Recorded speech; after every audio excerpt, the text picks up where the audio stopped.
This program is brought to you by Emory University.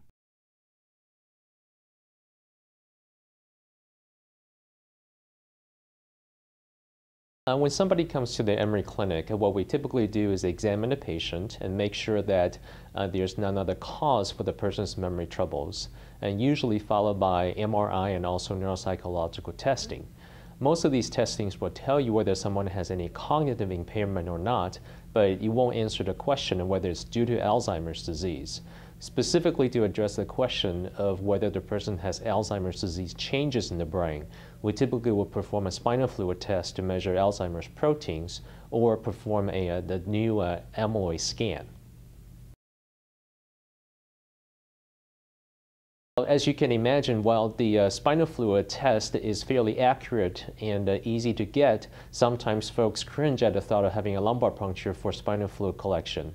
At other times, people may have had back surgery or really bad arthritis that it's not feasible to get a spinal fluid test.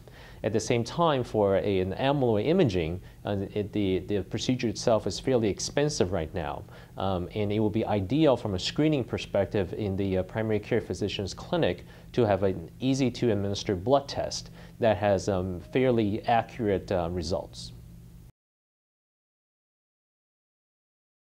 We wanted to develop a blood test for Alzheimer's disease that's easy to administer, but at the same time can be informative in terms of helping the physicians understand what is happening in a person's brain as they begin to experience memory changes.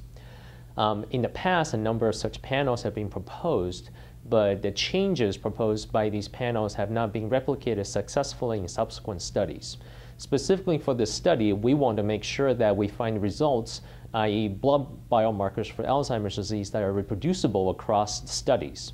So we recruited both patients with mild cognitive impairment, mild Alzheimer's disease, and people with healthy cognition from 2 large academic centers, and then compared the blood profiles between patients with Alzheimer's disease and healthy volunteers.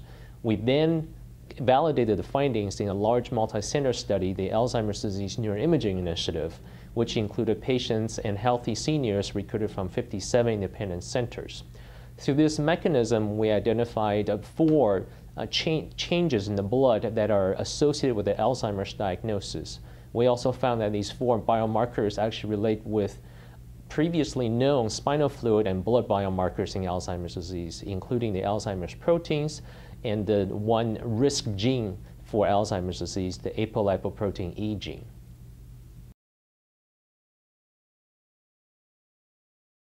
Well, as of now, 2 of the 4 biomarkers in the blood for Alzheimer's disease are already being used in clinical practice. At the same time, the accuracy based on these 4 biomarkers alone is insufficient to accurately diagnose Alzheimer's disease in the community setting. So what we here at Emory and other places are working are identifying other biomarkers that can complement the diagnostic utility of these 4 biomarkers.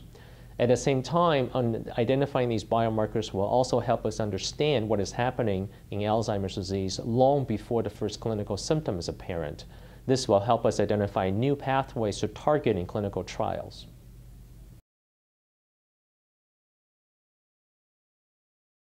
The preceding program is copyrighted by Emory University.